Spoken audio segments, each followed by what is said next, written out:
فہد احمد خان پوچھتے ہیں کہ میرے علم میں یہ بات آئی ہے کہ امام ابن جریر طبری نے عورت کو کسی بھی مملکت کی سربراہ بننے کو جائز سمجھتے تھے. کیا عورت سربراہ مملکت بن سکتی ہے؟ یہ بھی بتا دیں کہ عورت اسلامی ریاست میں کس حد تک کام کر سکتی ہے. کیا وہ جج یا نائب صدر یا شورا کا حصہ ہو سکتی ہے؟ اللہ اکبر.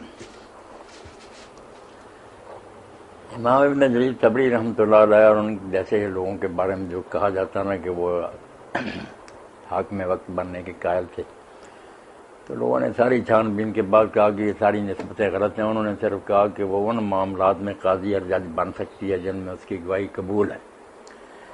باقی جو ہے نا کہ حکومت میں کہاں تک اس کو اختیارات مل سکتے ہیں، اس میں امام ابن حزم رحمۃ اللہ علیہ کی رائے ٹھیک نظر آتی ہے کہ حضور نے صرف سربراہ جو ہے نا کہ وہ خلیفہ بنے یا امام یا سربراہ مملکت، اس سے روکا ہے. اس سے نیچے کے جو مقام نا اگر اس کو ملیں اور وہ اچھے طریقے سے ان کو سر انجام دے تو اس میں کوئی رکاوٹ نہیں. باقی دین کا جو مزاج ہے کہ عورتیں گھروں میں رہیں، پردے کا اہتمام ہو، غیر لوگوں سے زیادہ میل جوڑنا ہو، ان سے مطابقت جو بات رکھتی ہوئی ہے کہ اس کو زیادہ نہیں اہمیت دینی چاہیے، نہ رعایت دینی چاہیے.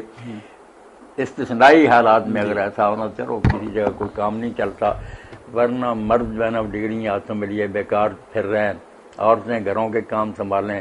یہ جو کہہ دیتے ہیں کہ یہ نوکرانیاں یہ ایک اچھے کام کو بے قدر کرنے کے لیے بہانے ہیں، ورنہ ماں جو بچوں کو تیار کرتی ہے تو ان کی تربیت الام مدرسۃ عادت عادات صابن طیب العراقی، نیک عورت گھر میں آ جائے تو ایک اچھے خاندان کی بنیاد رکھی جاتی ہے. چھوٹا کام نہیں. سیرت فرزندہ آدماد یہ سارے نبی ولی امام جو بنتے ہیں عورت کے سر کے بنتے ہیں، اس لیے وہ تربیت کرے اطفال کی چھوٹا کام نہیں. اس سے غفلت کا نتیجہ ہے کہ دنیا بھر گئی کرپٹ لوگوں سے.